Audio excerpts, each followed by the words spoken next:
ಎಲ್ರಿಗೂ ನಮಸ್ಕಾರ. ಮೊದಲನೇದಾಗಿ ಎಲ್ರಿಗೂ ಧನ್ಯವಾದಗಳು. ತಾವೆಲ್ಲ ಬಂದಿರೋದು ಬಹಳ ಸಂತೋಷ ಆಯಿತು. ಬಹಳ ವರ್ಷಗಳ ನಂತರ ನಾನು ಸಿನಿಮಾಗೆ ಮತ್ತೆ ಎಂಟ್ರಿ ಕೊಟ್ಟಿದ್ದೀನಿ. ಬಹಳಷ್ಟು ಚಿತ್ರಗಳು ಬಂದರೂ ಕೂಡ ಪಾತ್ರ ನನಗೆ ಅಷ್ಟು ಇಷ್ಟ ಆಗದೆ ಇರೋದ್ರಿಂದ ಇಷ್ಟು ದಿನಗಳ ಕಾಲ ನಾನು ಸಿನಿಮಾಲಿ ಆ್ಯಕ್ಟ್ ಮಾಡೋಕ್ಕಾಗಲಿಲ್ಲ. ಈಗ ಈ ಪಾತ್ರ ಬಹಳ ವಿಭಿನ್ನವಾದಂಥ ಒಂದು ಪಾತ್ರ. ನನಗೆ ಖುಷಿಯಾಗಿದ್ದು ನನ್ನ ಕ್ಯಾರೆಕ್ಟರ್ ಅಂದರೆ ಸಿರಿನ ಈ ಥರ ನೋಡಿ ಈಗ ಈ ಸಿನಿಮಾ ಆ ಪಾತ್ರಕ್ಕೆ ಇವ್ರ ಕೈಲಿ ಮಾಡಿಸ್ಬಹುದು ಅನ್ನೋ ಆಲೋಚನೆ ಬಂತಲ್ಲ. ಥ್ಯಾಂಕ್ ಯು ಸಂದೇಶ್ ಅವರೇ, ಥ್ಯಾಂಕ್ ಯು ಸೋ ಮಚ್. ಕಲಾವಿದರಿಗೆ ಯಾವ ಪಾತ್ರ ಕೊಟ್ಟರು ಅಭಿನಯಿಸೋವಂಥ ಒಂದು ಟ್ಯಾಲೆಂಟ್ ಇರುತ್ತೆ, ಆದರೆ ಅದನ್ನು ಗುರುತಿಸೋದು ಬಹಳ ಮುಖ್ಯ ಆಗತ್ತೆ. ಆ ಕೆಲಸ ನೀವು ಮಾಡಿದ್ದೀರಾ, ಬಹಳ ಸಂತೋಷ ಆಯಿತು. ತುಂಬ ಖುಷಿಯಿಂದ ನಾನು ಈ ಪಾತ್ರನ ಮಾಡ್ತಾ ಇದ್ದೀನಿ.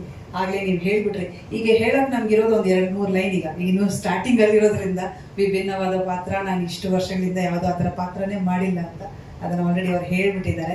ಹಾಗಾಗಿ ಹೌದು, ಇಷ್ಟು ವರ್ಷಗಳಿಂದ ನಾನು ಏನು ಮಾಡಿದ್ದೀನೋ ಅದಕ್ಕೆ ವಿಭಿನ್ನವಾದಂಥ ಒಂದು ಪಾತ್ರನ ನಾನು ಮಾಡ್ತಾ ಇದ್ದೀನಿ.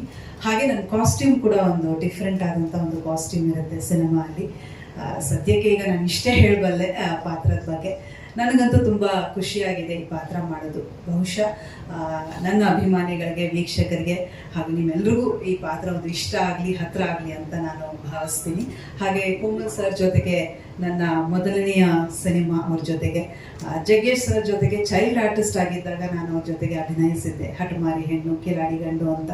ಈಗ ನಾನು ಕೋಮಲ್ ಸರ್ ಜೊತೆ ಆ್ಯಕ್ಟ್ ಮಾಡಿದಾಗ ಬಹಳ ಖುಷಿ ಆಗ್ತಿದೆ. ಹಾಗೆ ಅನುಷಾ ಅವರು, ಬೀದಿನ ಅವರು, ಬಹಳ ಸಂತೋಷ. ಎಲ್ಲ ಕಲಾವಿದರಿದ್ದಾರೆ, ತುಂಬ ಸಂತೋಷ ಆಗ್ತಾ ಇದೆ.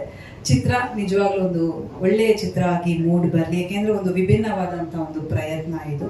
ಹಾಗಾಗಿ ಚಿತ್ರ ಚೆನ್ನಾಗಿ ಮೂಡಿ ಬರಲಿ, ಜನಕ್ಕೆ ಇಷ್ಟ ಆಗುವಂಥ ಚಿತ್ರನ ನಾವು ಕೊಡೋಣ ಅಂತ ಆಶಿಸ್ತಾ ಇದ್ದೀನಿ. ಹಾಗೆ ಇಡೀ ತಂಡಕ್ಕೆ I wish you all the best. ಹಾಗೆ ಮಾಧ್ಯಮದವರಿದ್ದೀರಿ, ನೀವು ಬಹಳ ಮುಖ್ಯ ಆಗುತ್ತೆ. ಯಾಕೆಂದರೆ ಒಂದು ಸಿನಿಮಾಗೂ ಮತ್ತು ವೀಕ್ಷಕರಿಗೂ ಇರೋ ಒಂದು ಸೇತುವೆ ಅಂದರೆ ನೀವೇನೆ. ದಯವಿಟ್ಟು ಈ ಸಿನಿಮಾನ ವೀಕ್ಷಕರಿಗೂ ತಗೊಂಡು ಹೋಗುವಂಥ ದೊಡ್ಡ ಜವಾಬ್ದಾರಿ ನಿಮ್ಮಲ್ಲಿದೆ. ನಿಮ್ಗಳ ಸಪೋರ್ಟ್ ಕೂಡ ನಮ್ಮೆಲ್ರಿಗೂ ಬೇಕು ಅಂತ ಕೇಳ್ಕೊತಾ ಇದ್ದೀನಿ. ನಮಸ್ಕಾರ. Thank you so much.